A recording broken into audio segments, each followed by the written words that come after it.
Anyway, I pull up. You recognize me, I recognize you. Yeah, I mentioned I was going to film school.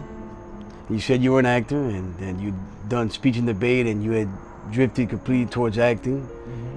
And I said, yeah, I'll keep you in mind for a couple of projects down the line. 9 films later, the rest is history. Speaking of history, where were you at in Ralph Munroe's story? So right before he traveled to South Florida for the first time. But I just want to say this. I've been really connecting with him, really relating to this character. I mean, I thought I related to him when we made Perchance a Dream, but after making that, one thing that stuck in my head was that you guys were trying to convey that these guys were just human beings, you know? Like, it didn't matter where they were from or what time they were from. We're falling down this rabbit hole. That whole scope of things just became more apparent. You know what I mean?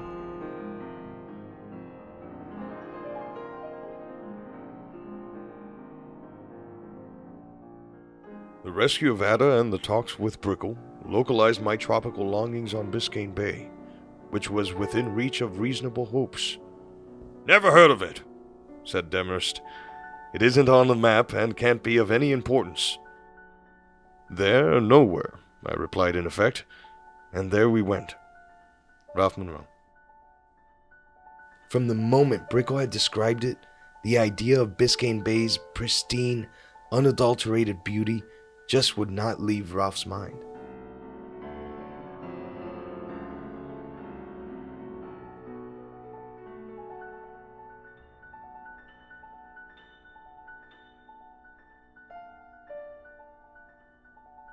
Ralph grew up, and his love for the sea only grew stronger.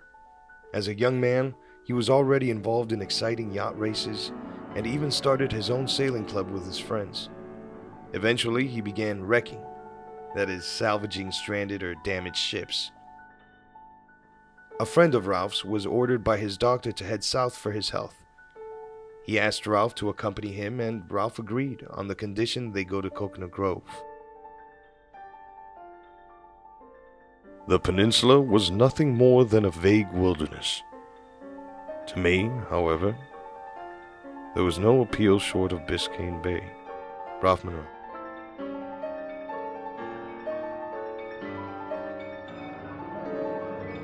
Because of the way the currents and winds work, back then it was more practical to sail to Key West and come back around to Biscayne Bay.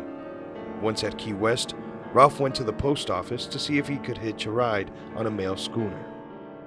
Next morning at the post office, who should appear but Mr. Brickle, who was pleased to see us, and suggested that we go to Biscayne Bay in the Ada, saying his rates were no higher than those of the mail schooner. Nothing further was said of her rescue off Staten Island 3 years previous. Ralph Munroe. Yo, that's just, of all people he could have run into, Brickle himself. It's crazy, man, insane. Yeah, you see, but that kind of reminds me of when we ran into each other again. Hold on. So, Brickle takes in a Biscayne Bay for the first time. How do you describe it? The beauties and the possibilities of the country appealed to me at once strongly.